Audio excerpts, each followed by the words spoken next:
En nombre de la Voz de la Esperanza, bienvenido, bienvenida al estudio de la lección de la Escuela Sabática. Gracias por estudiar la Biblia con nosotros, ya sea que estés conectado a través de la televisión, las redes sociales o por audio. Si no lo has hecho, suscríbete al canal de YouTube de La Voz de la Esperanza y comparte esta lección con otros. Claro. ¿Sabes, sí? Hoy saludamos a la hermana Esperanza Hernández.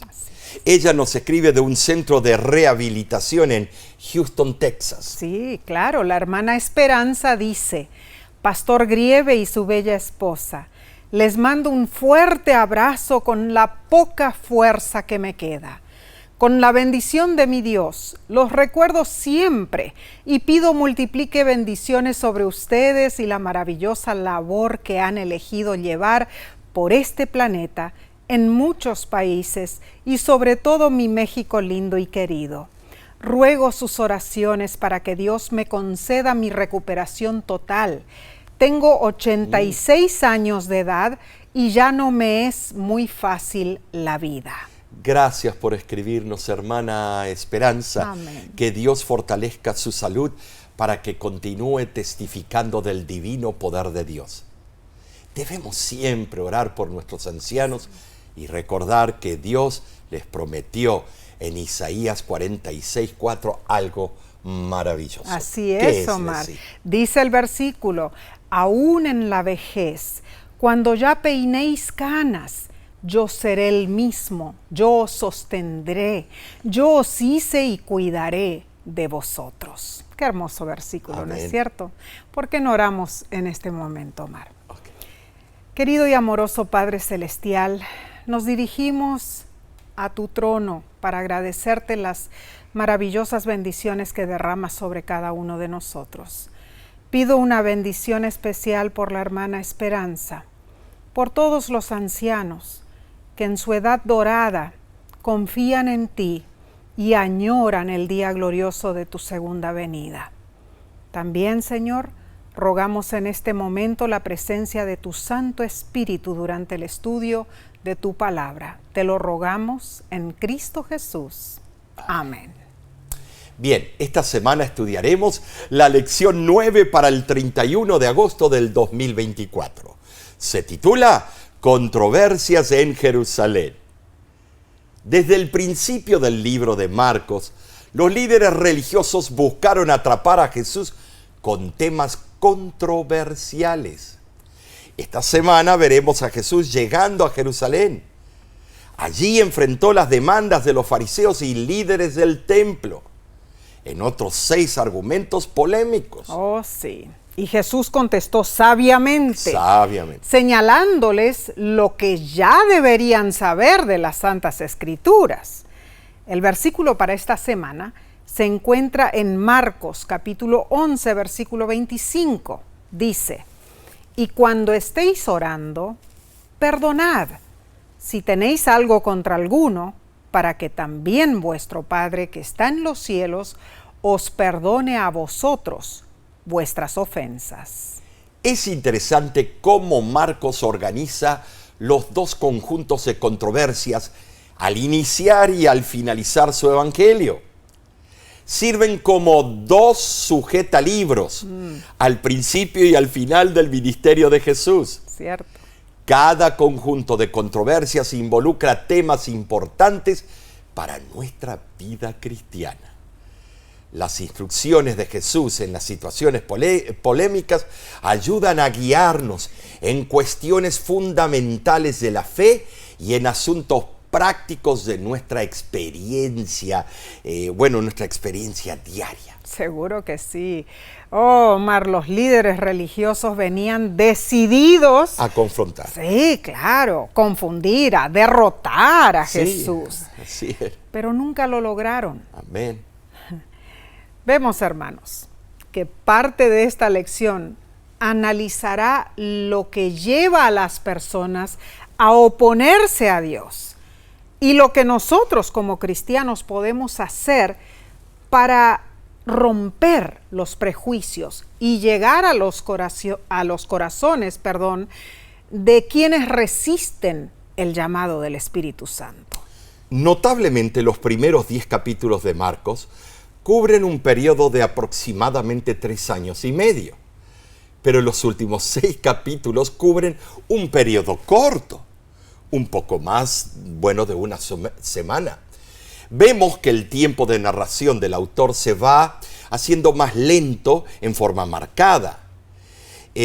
Esto señala la importancia de las escenas finales.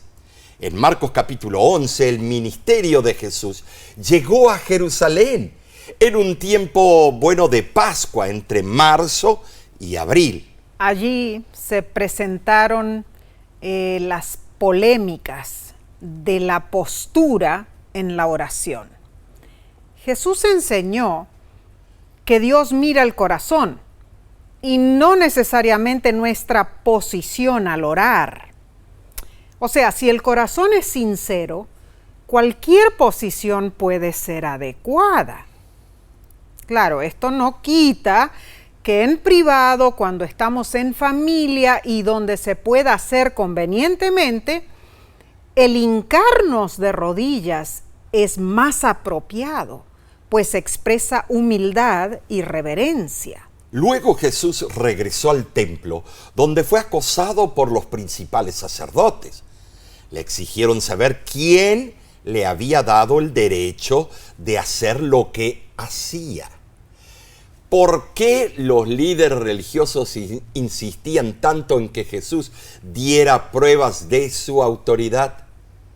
El tema estaba arraigado a sus creencias tradicionales.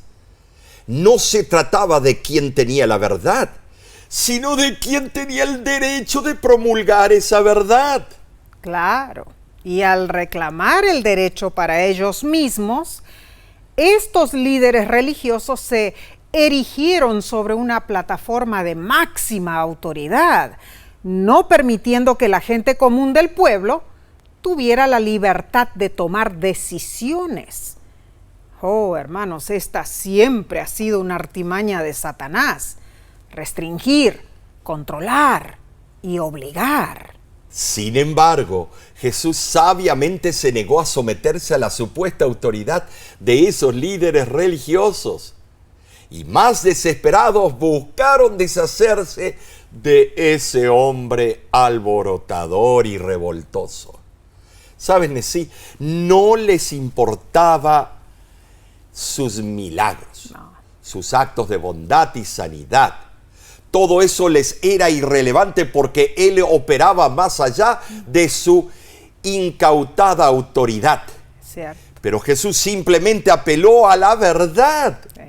Y como ellos se negaron a admitir la enseñanza, Jesús se negó a discutir con ellos y decidió instruir usando historias muy directas para que todos pudieran entender.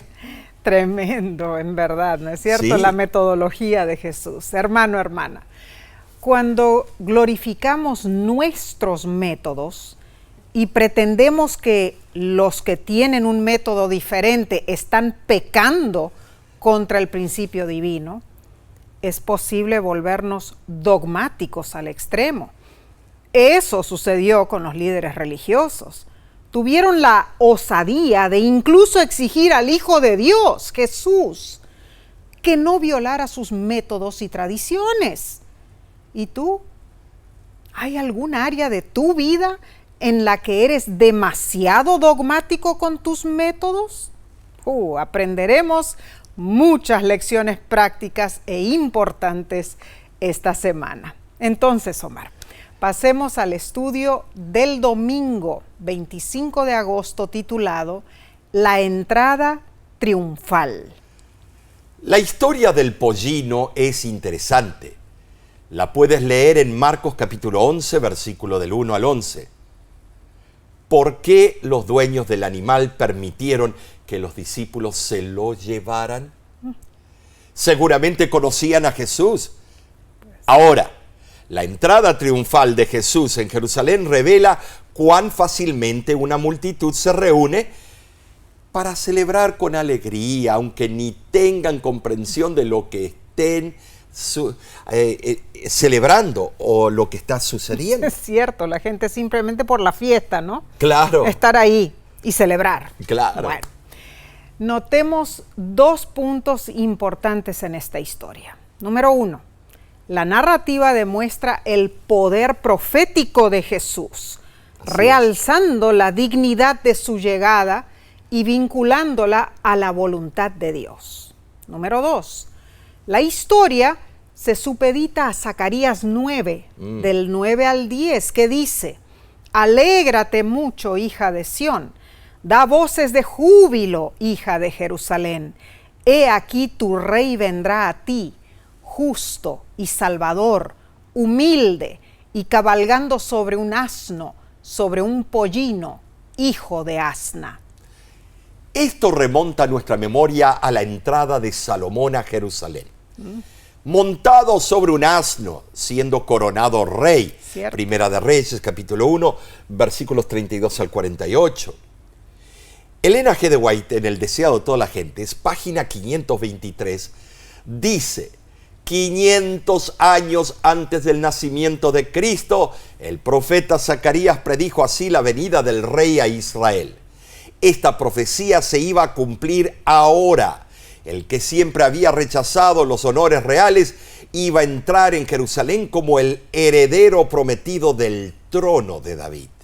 Tremendo, en verdad. Tremenda cita. Sí, ahora visualicemos un poquito la ciudad de Jerusalén, hermanos. Es un laberinto de pasillos, Sí lo es. cubiertos de galimatías, de mercados estrechos, de callejones desorientadores. Bueno, no me malinterpretes. Es maravilloso explorar Jerusalén y caminar por sus calles. Pero vale la pena obtener una perspectiva diferente desde lejos. Una de las vistas más lindas de Jerusalén se obtiene desde la cima del Monte de los Olivos. De allí uno ve el muro, la puerta oriental, la cúpula de la roca, los edificios típicos y mucho más. En verdad es una vista preciosa, Es ¿no? preciosa, me emociona cada vez que voy. Claro. Jerusalén está situada en una región montañosa a unos 2.400 pies de altura, 740 metros. En los días de Jesús tenía una población de 40.000 a 50.000 habitantes. Cierto, Esa población aumentaba durante la Pascua. claro. ¿Sabes, hermano? El templo dominaba la ciudad. Jesús entró por el este entró, descendiendo desde el Monte de los Olivos y probablemente entrando por la Puerta Dorada para dirigirse al templo. Hoy día esa Puerta Dorada está sellada, con ladrillos. La Pascua era el momento ideal. Cuando Jesús entró montado sobre el asno, toda la ciudad quedó conmovida y reconocieron el significado de su acto simbólico. La multitud gritaba: ¡Hosana!, un término que originalmente significaba salve ahora, pero que con el tiempo pasó a significar alabanza a Dios. Claramente la época en que Jesús había insistido en mantener todo en secreto ya había pasado. Era el momento de entrar abiertamente en Jerusalén usando un acto simbólico reconocido por todos. Por primera vez Jesús se presentó a Israel como su legítimo rey, aquel que ocuparía el trono de David. Ahora, Nesí, en la entrada triunfal, Jesús no asumió el papel de rey del reino de gloria. Mateo 25:31. Él asumió el papel del rey del reino espiritual, de la gracia divina. Amén. Si lo hubieran entendido. Sí, Jesús sabía que ese evento lo llevaría inevitablemente a la cruz. Y aún así, Omar, él participó resueltamente en la entrada triunfal. Así es. Era necesario que los ojos de todos se fijaran en Él en esos últimos días de su vida terrenal, a fin de que comprendieran, por lo menos algunos, si así lo deseaban, que comprendieran la importancia de su misión salvífica. La entrada triunfal, sí, fue una débil representación del regreso de Jesús a la tierra por segunda vez en gloria y majestad. Muy cierto. Ahora, notemos, unos 2 meses más tarde, desde el Monte de los Olivos, Jesús ascendió al cielo. Y cuando vuelva a la tierra al fin del milenio, Él descenderá sobre el Monte de los Olivos. Así será. La ciudad santa se posará donde una vez estuvo la antigua Jerusalén. Y Cristo con sus ángeles y todos los santos estaremos triunfantes en esa ciudad. Y dije estaremos, porque yo confío que tú y yo estemos allí. Amén, amén. Ahora, Omar, la lección nos hace reflexionar en la idea de montar un asno. Eso invoca un concepto de humildad, algo sumamente importante. Nos debemos preguntar, a la luz de la cruz, ¿de qué tenemos que gloriarnos? ¿De nosotros? No. Nos gloriamos de la sangre transformadora y salvadora de Cristo, hermanos. Cierto día en Centroamérica conocí a Mauricio, un joven encarcelado por un cargo muy grave. Bueno, le llevé una Biblia, la abrí en la parábola del fariseo y el publicano y lo animé a leer en voz alta. Recuerdo que con la Biblia apoyada en los barrotes de la puerta de su celda, lágrimas comenzaron a correr por su rostro.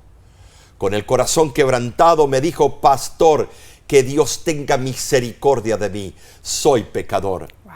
Fue un momento poderoso, obra del Espíritu Santo. Amén. Mauricio esa noche regresó justificado a su litera y yo regresé afectado al hotel donde estaba alojado. Comprendí que ante la cruz ese joven y yo somos parte del mismo cuerpo espiritual. Wow.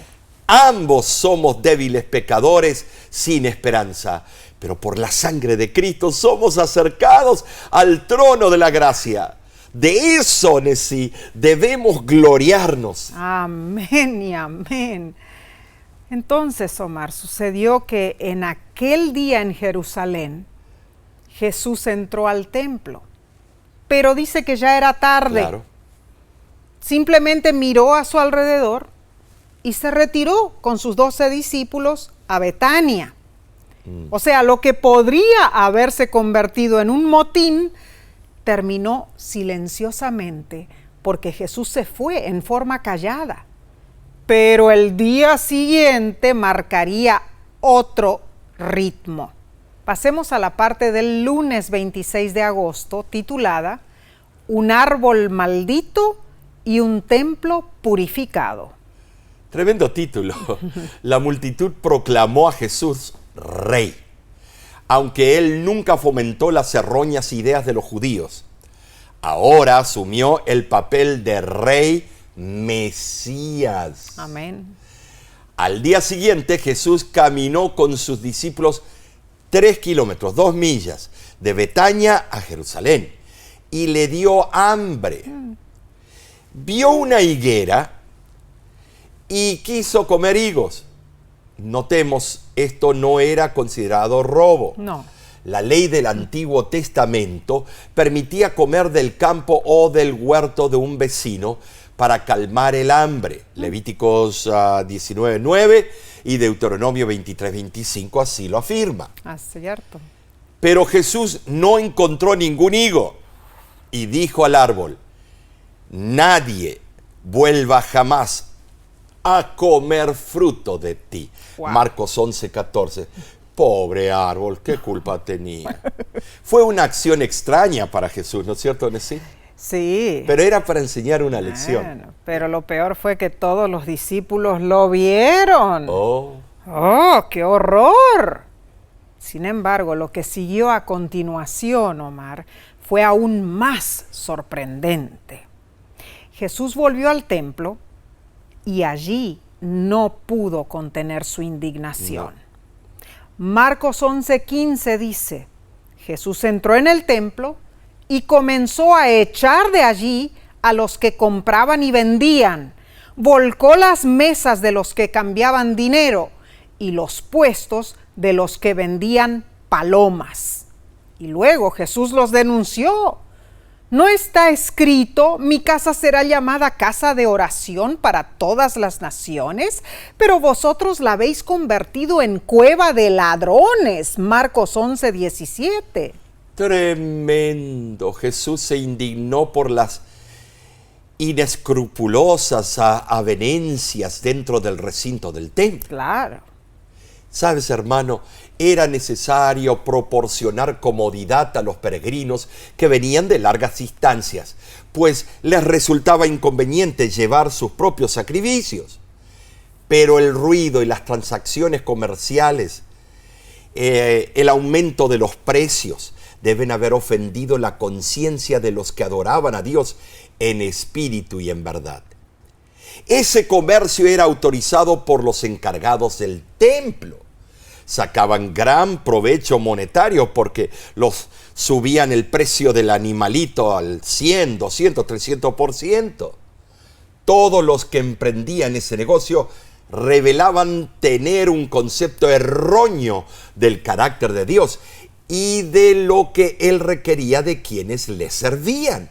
Jesús empleó el lenguaje de Jeremías 7:11 cuando vio la escena que tenía delante de sus ojos. Al convertir los sagrados símbolos del templo en una fuente de ganancia personal, los líderes transformaron lo sagrado en profano y robaron el honor y la gloria que le correspondían a Dios. Con espíritu codicioso, los dignatarios del templo fueron ladrones. La triste situación reinante le proporcionó a Jesús la oportunidad de actuar como soberano. Rigió la casa de su Padre en forma absoluta e indiscutida, dando evidencia a todos los presentes de la autoridad que legítimamente le pertenecía.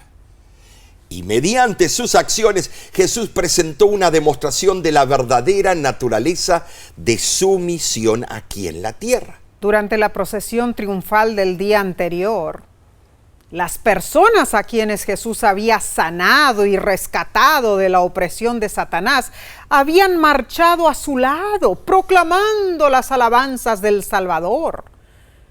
Y cuando Jesús se dedicó a limpiar a los que se agolpaban negociando en el templo, Él dio una demostración muy práctica, porque el templo había sido ordenado por Dios para servir a las necesidades del hombre y no a su avaricia. Oportunamente, por un breve tiempo, Jesús dominó completamente el templo, demostrando en parte cuál era el uso que debía dársele a ese predio sagrado.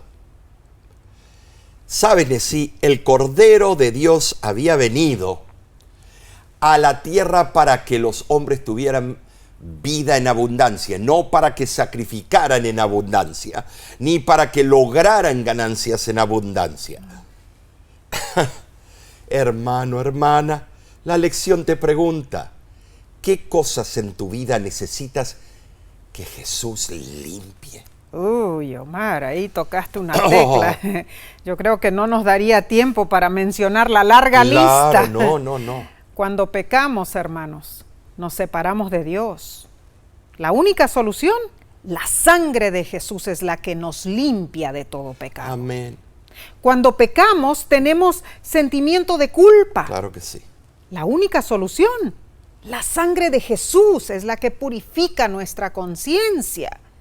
Y cuando pecamos, somos acusados por Satanás. La única solución, por la sangre de Jesús vencemos a Satanás. Gloria a Dios, Nesí. Amén. Ahora, ¿qué sucedió después que Jesús puso orden en el templo? Bueno, los principales líderes religiosos perdieron completamente el dominio de la situación. Cierto. La multitud aglomerada para ver a Jesús lo aclamaba como rey Mesías. Uy, uy, uy, uy. Eso suscitó en los dirigentes judíos las emociones, entremezcladas de ira y temor que habían sentido el día anterior. Oh, La claro. envidia, el celo, el odio estaba carcomiéndolos. Seguro, entonces desesperadamente buscaron acallar las aclamaciones de alabanza dirigidas a Jesús. Pero llegó la tarde y nuevamente Jesús y sus seguidores salieron de la ciudad. A la mañana siguiente pasaron frente a la famosa higuera. Y los discípulos se asombraron al verla seca desde la raíz, dice la Biblia.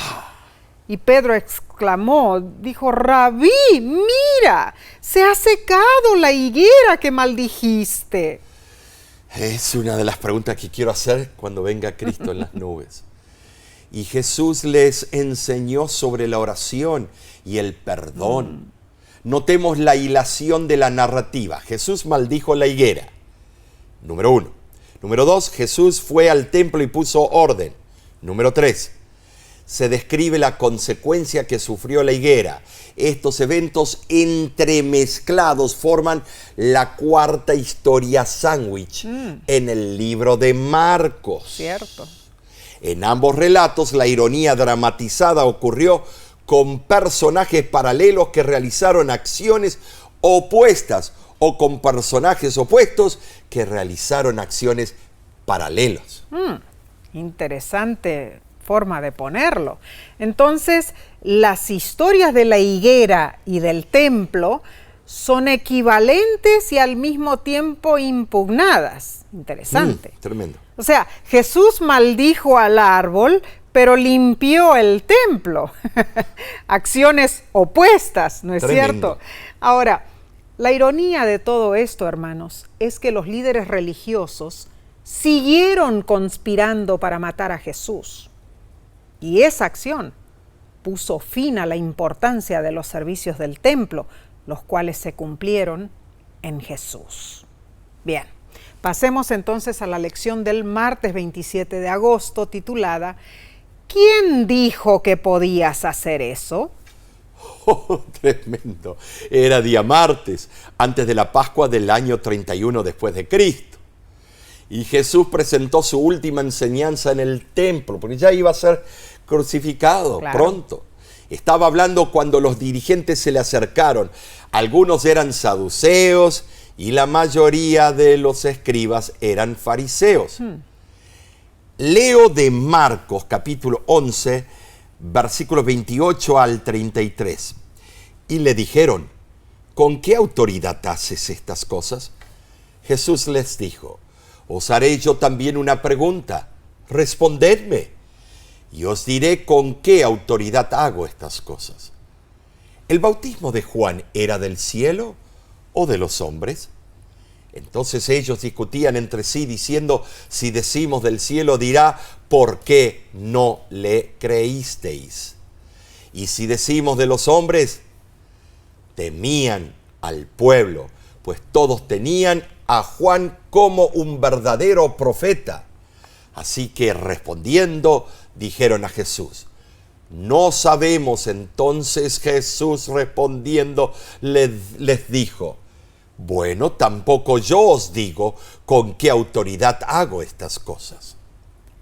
Qué forma sabia que usó Jesús al contestar. Según el deseado de todas las gentes, página 543, el Sanedrín ya se había reunido esa mañana, conviniendo exigir a Jesús que dijera de dónde procedía su autoridad. Así buscaban atraparlo. Si él decía que su autoridad provenía de Dios, negarían que un simple carpintero rural tuviese tal autoridad. Si admitía que su autoridad era humana, lo desestimarían por estólido. Jesús notó la trampa y respondió con otra pregunta. Por la intención de sus palabras, ellos solo querían contender con él, en vez de arrepentirse de su dureza de corazón. Sabes, Nesí, claramente, a través de sus enseñanzas, ellos percibían el carácter divino de Jesús. Seguro que sí. Es interesante que proceder a responder una pregunta con otra era algo aprobado en los debates rabínicos, Sí, ¿no es sí, cierto? por supuesto. Se entendía que la segunda pregunta señalaba el camino para la respuesta de la primera. Y en esta ocasión Jesús adoptó ese método. Entonces, Jesús no evadió responder a los eruditos en sí, porque la respuesta de ellos en principio proporcionó una respuesta a su propia pregunta. Ahora, esa dinámica reveló la sabiduría y la habilidad de Jesús, Claro. que empleó para responder el desafío. Seguro. Eso llamó la atención de todos los que escuchaban el debate y muchos notaron la diferencia entre Jesús y los dirigentes judíos. Si consideramos las leyes rabínicas, ni Juan ni Jesús habían recibido autorización de los dirigentes de Jerusalén para ejercer su ministerio. La autoridad que tenían no provenía de los hombres, sino directamente de Dios. Ay, ay, ay, la inteligencia divina. Es imposible rivalizarla, hermanos. Claramente ambas preguntas, la de los dirigentes religiosos y la que usó Jesús, giraban en torno a la capacidad para evaluar las credenciales divinas. Definitivamente, los dirigentes judíos sabían que si respondían honradamente, Jesús les haría otra pregunta. Pero había mucho más en juego. Si reconocían las credenciales divinas de Juan el Bautista, tendrían que aceptar el mensaje de Jesús, cuyo pináculo consistía en identificar a Jesús como el Mesías. Evidentemente, el temor a la violencia física dominaba la mente de los dirigentes religiosos. Si la opinión popular se volcaba en contra de ellos, perderían el dominio que ejercían sobre el pueblo. Para ellos, la posición y la influencia eran más importantes que tener la verdad. El sentimiento popular del pueblo decididamente apoyaba a Juan el Bautista y ahora se estaba volcando también en favor de Jesús. Los líderes religiosos cayeron en su propia trampa y estaban perdiendo el respeto del pueblo. Pero en realidad, ellos mismos habían renunciado a su pretensión de ser los dirigentes espirituales de la nación. Para sellar el debate, Jesús contó una parábola sobre una viña con labradores malvados, dándoles una advertencia sobre las consecuencias de sus acciones. La parábola de la viña se encuentra en Marcos capítulo 12, versículo del 1 al 11. ¿Saben así? La historia se desarrolla inusualmente. Los inquilinos de la viña se negaron a dar los frutos del campo al propietario y maltrataron y mataron a sus sirvientes.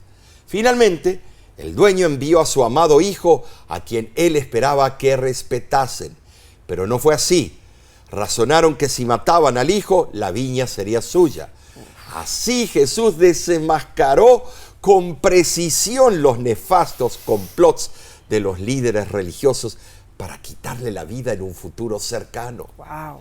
Al confirmar la perfidia de los líderes religiosos hacia el hijo del propietario, Jesús dijo: tomándole, le mataron y le echaron fuera de la viña. Marcos 12:8. Ahora, considerando el debate que se llevó a cabo en el templo, son sumamente significativas las palabras de Jesús en el versículo 9, donde dice: ¿qué pues hará el Señor de la viña? Vendrá y destruirá a los labradores y dará su viña a otros. En ese versículo Jesús explicó lo que sucedería según el plan salvador de Dios. Y así fue, Nesí. Claro. Con la muerte de Jesús, todo el sistema del tabernáculo, llegó a su fin. Así fue. Porque todos sus emblemas apuntaban a Jesús. el verdadero Cordero de Dios. Esta parábola fue un llamado a los líderes religiosos, hermanos. En ese momento no era demasiado tarde para que cambiasen y evitasen ciertos juicios sobre ellos. Algunos se arrepintieron y aceptaron a Jesús, otros no. ¡Wow! Tremendo. Esta parábola ayudó también a los primeros cristianos, Omar. Claro. A entender los cambios necesarios en el liderazgo y cómo el nuevo pueblo de Dios debía testificar de Cristo.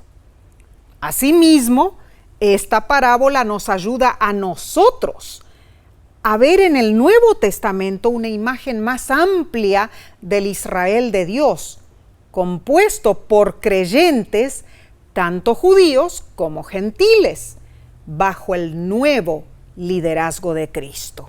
Maravillosa forma de enseñar de Jesús, ¿no es cierto? Bien, seguiremos con la parte del miércoles 28 de agosto, titulada Deberes terrenales y resultados celestiales. Como tarea, lee Marcos capítulo 12, versículo 13 al 27, para ver cuán desesperados estaban los líderes religiosos para atrapar a Jesús. Leamos los versículos 13 al 15 entonces. Y le enviaron algunos de los fariseos y de los herodianos para que le sorprendiesen en alguna palabra. Viniendo ellos le dijeron: Maestro, sabemos que eres hombre veraz. No miras la apariencia de los hombres, sino que con verdad te enseñas el camino de Dios. ¿Es lícito dar tributo a César o no? Mas él, percibiendo la hipocresía de ellos, les dijo: ¿por qué me tentáis?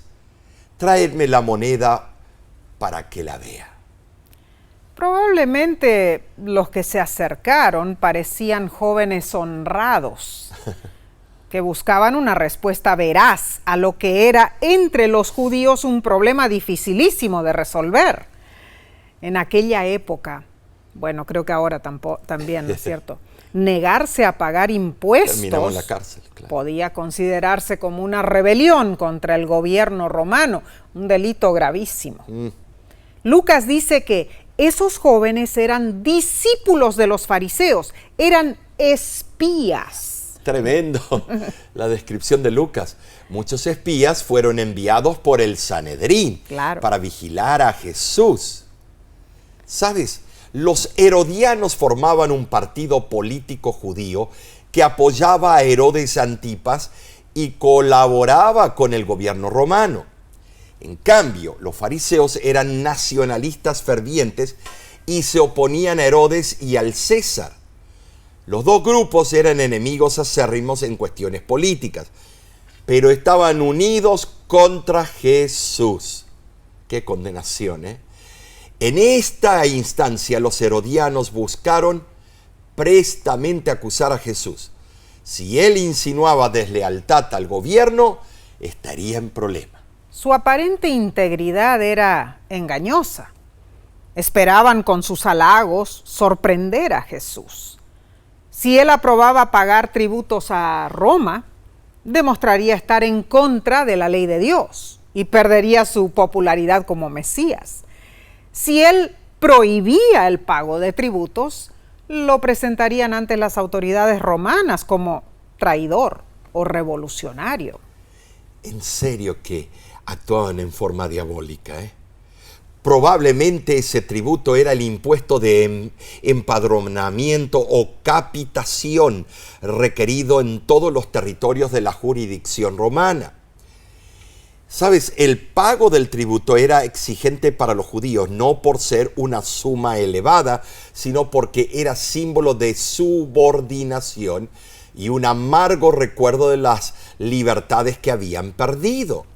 Los romanos exigían los tributos en moneda romana. Los gobiernos locales podían acuñar monedas de cobre, pero Roma se reservaba el derecho de acuñar monedas de plata. Las monedas romanas llevaban la imagen del emperador. Las judías tenían dibujos de palmeras, olivos, etc., algo que armonizaba mejor con el segundo mandamiento. Ahora, Omar, la moneda del tributo en sí tenía la imagen del César, ¿no es cierto? Entonces, al cargar esas monedas consigo, los judíos demostraban que reconocían, aunque de mala gana, la autoridad y la jurisdicción del César. Qué contradicción, ¿eh? Claramente la pregunta tenía implicaciones políticas. Seguro. Y atañía al problema de someterse a Roma. Las tres palabras de Cristo, malicia, tentar, hipócritas, con aptitud describen los motivos involucrados. Cierto. Jesús comprendió perfectamente cuál era la trampa que con habilidad le habían tendido. Bueno, de cualquier modo, esos espías esperaban salir ganando, ¿no es cierto? Pero Jesús los chasqueó, porque se negó a tomar partido en el dilema. Más bien, cubrió las obligaciones pertinentes a los dos grupos. Usó el mismo método que usó Salomón con esas dos madres que se peleaban por un mismo bebé. Cierto. Ahora, aquí Jesús presentó el principio fundamental que determina nuestra relación con el Estado. Sabes, hermano, la autoridad de Dios es suprema. Nuestra lealtad debe ser para Él también. Pero no debemos desatender los justos requerimientos del Estado, lo que es de César, y debemos cooperar con las autoridades superiores porque por Dios han sido establecidas. Romanos 13:1. El pago del tributo a César no era contrario a la ley divina, como pretendían los fariseos. Pero hay puntos en los cuales el César o los gobiernos terrenales no tienen derecho de interferir. Definitivamente la jurisdicción de Dios es absoluta, universal. La del César es subordinada y limitada. Pero las controversias siguieron. Vinieron unos saduceos cuestionando sobre la resurrección. Los saduceos eran un grupo sacerdotal que solo aceptaban los 5 libros de Moisés como escritura. Entonces, Omar, ellos solamente creían en el Pentateuco, claro. ¿cierto? Ellos no creían en la resurrección. Sí, tenían tremendo problema con la resurrección. El escenario que le presentaron a Jesús probablemente era hipotético. Se trataba de 7 hermanos y una mujer. Según la ley de Moisés, para mantener la propiedad en una familia, cuando un hombre moría sin dejar hijos, su hermano debía casarse con la viuda. Y los hijos nacidos de esa unión eran legalmente hijos del muerto. Intentando desacreditar la doctrina de la resurrección, los saduceos señalaron el dilema. ¿Quién sería el esposo de la mujer en la resurrección? Lo quisieron agarrar a Cristo. Jesús contrarrestó el argumento. Claro. Primero describió el poder de Dios en la resurrección y aclaró que en el cielo no existirá el matrimonio. Luego defendió la doctrina de la resurrección, apelando a Éxodo 3, donde Dios afirma que es Dios de Abraham, Isaac y Jacob.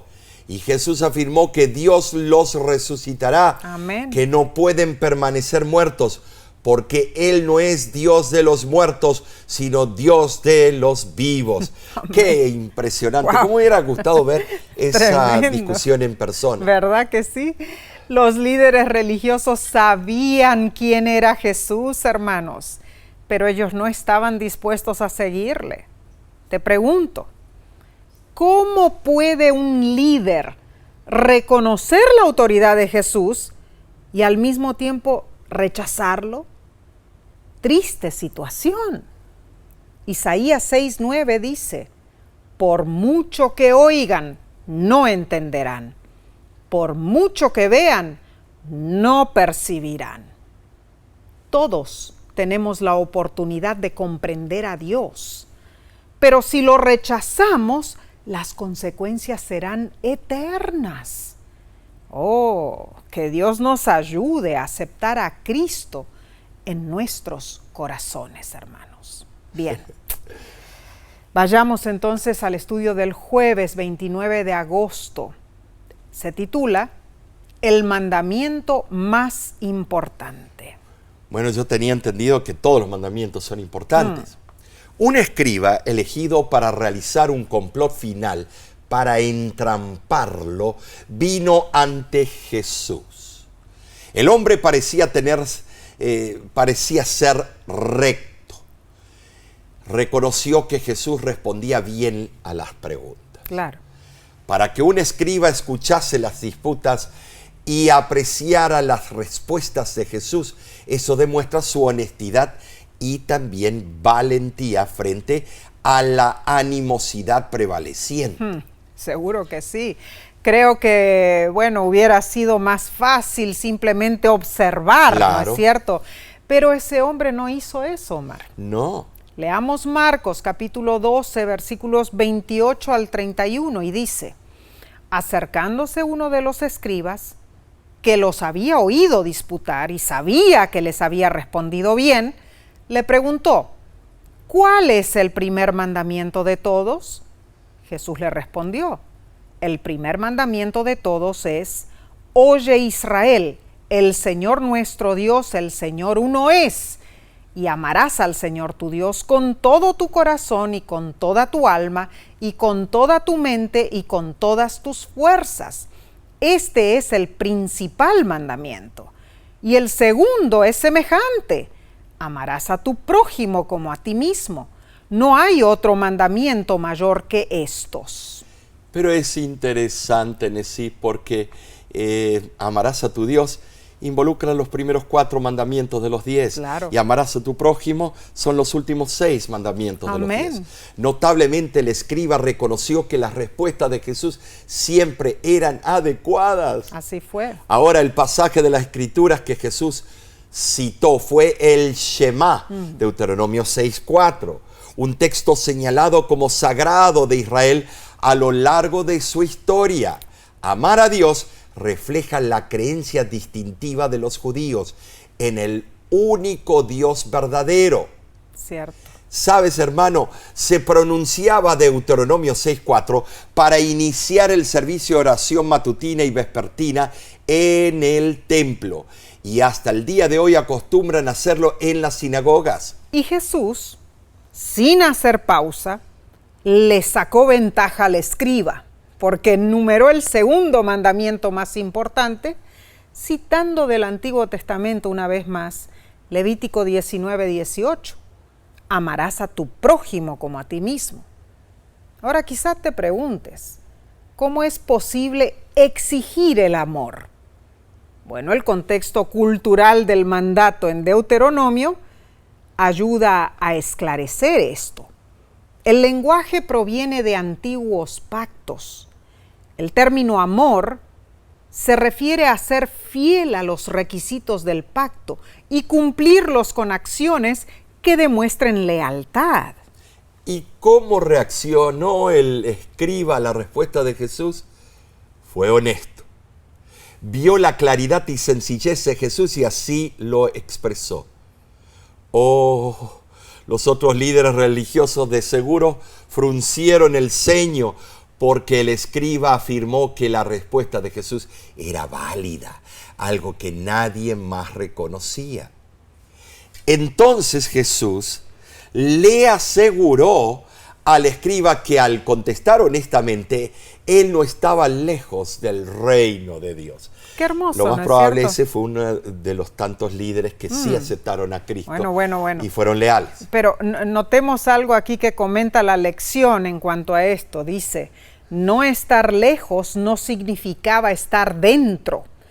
Lo que el escriba todavía necesitaba era reconocer quién era Jesús y seguirlo, un paso más en el camino de la fe. Ojalá que lo haya hecho, ¿no es cierto? Lo haya hecho. Hermano, hermana, ¿cómo podemos amar a Dios y a nuestro prójimo? Cristo vino a mostrarnos una nueva forma de entender la salvación. Amén. Mira, amar a Dios y al prójimo se basa en obedecer la ley de Dios. Amén. Sí, La clave para lograrlo es la cruz de Jesús. Gloria a Dios. Su sacrificio en la cruz manifestó el amor supremo. A través de la cruz descubrimos que el amor es oblación, compromiso, un sendero de sacrificio, de aceptación, de disponibilidad, de perdón. El amor es paciencia, reconciliación y anonadamiento. Y el amor nunca espera nada a cambio. Alabado sea Dios por eso. En serio, sí. Omar, vemos que cada respuesta de Jesús a las preguntas controversiales nos ayuda a nosotros a comprender más el amor de Dios y su plan para nuestras vidas. Nuestro amante Salvador desea que sepamos que somos importantes para Él, hermanos, y que siempre está a nuestro lado para guiarnos. Ahora, si repasemos lo que estudiamos. Amén. En primer lugar, la entrada triunfal de Jesús en Jerusalén fue una débil representación de su regreso a la tierra en gloria y majestad. En segundo lugar, vemos que la maldición de la higuera y la limpieza del templo paralelamente nos enseñan la justa indignación de Jesús, pero en todo lo que hizo, Él honró al Padre Celestial. Y número 3, la autoridad que Dios le otorgó a Jesús fue lo que designó cada una de sus acciones y cada una de sus respuestas a los líderes religiosos. Número 4. Jesús presentó el principio que debe determinar nuestra relación y deber con las leyes terrenales, pero la autoridad de Dios es suprema. Y número 5, amar a Dios y al prójimo sintetizan nuestra obediencia a la ley de Dios, algo que solo podemos lograr por la obra de Cristo en la cruz. Maravilloso. Hemos analizado valiosísimas enseñanzas que Jesús presentó en Jerusalén. Oramos para que atesores esta instrucción divina y la pongas en práctica en tu vida. La semana que viene daremos seguimiento con la lección número 10 y se titula Los últimos días. Sabes, a ti y a nuestros amigos les invitamos a que estudiemos juntos una vez más. Amén. Conéctate por este medio e invita a tus familiares y amigos a que te acompañen y que se suscriban en nuestro canal. Claro que sí, el canal de YouTube de La Voz de la Esperanza.